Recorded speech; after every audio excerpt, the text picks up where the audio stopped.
a knee-jerk anti-Modism will not work.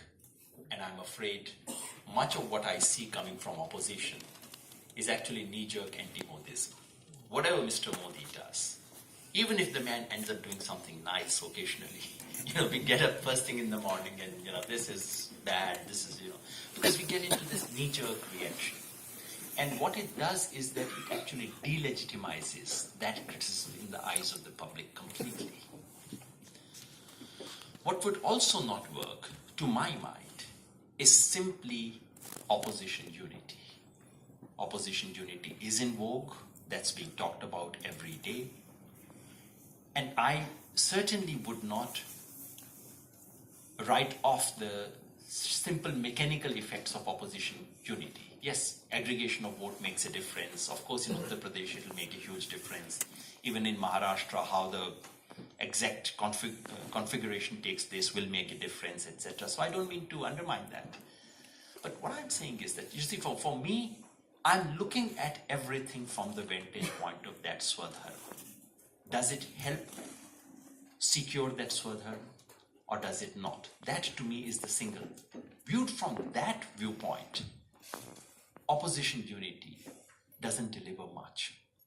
It doesn't deliver much because if you see on the same stage, like you almost did in Bengaluru, Mamata Banerjee, Mayawati, Mulayam Singh Yadav, Laluji's son because he was busy elsewhere, Akhilesh,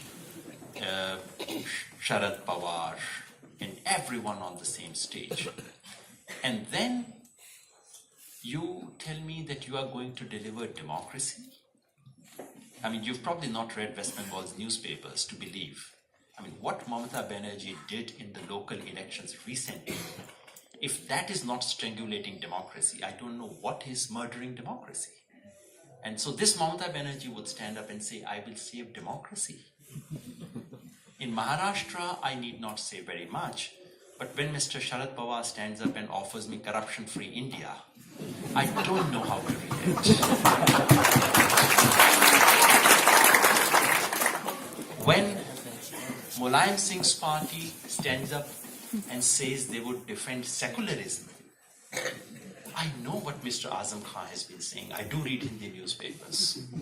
So, if minorityism is secularism, then of course we should expect that from them. But if you take the idea of secular India a bit seriously, then you begin to wonder what kind of secularism you would get under Mr. Azam Khan's party, or Mr. Owaisi's party for that matter.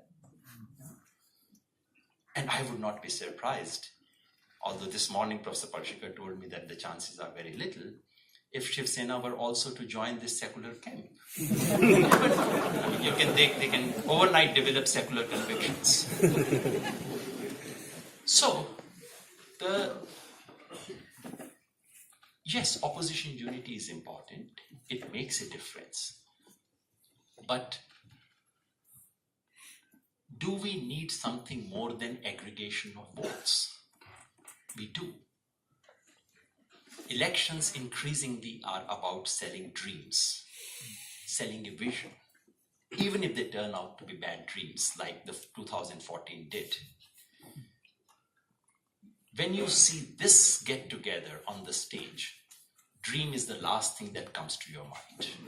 You can think of various nightmares suddenly come to you. But that's, let's not call them dreams. So, 2000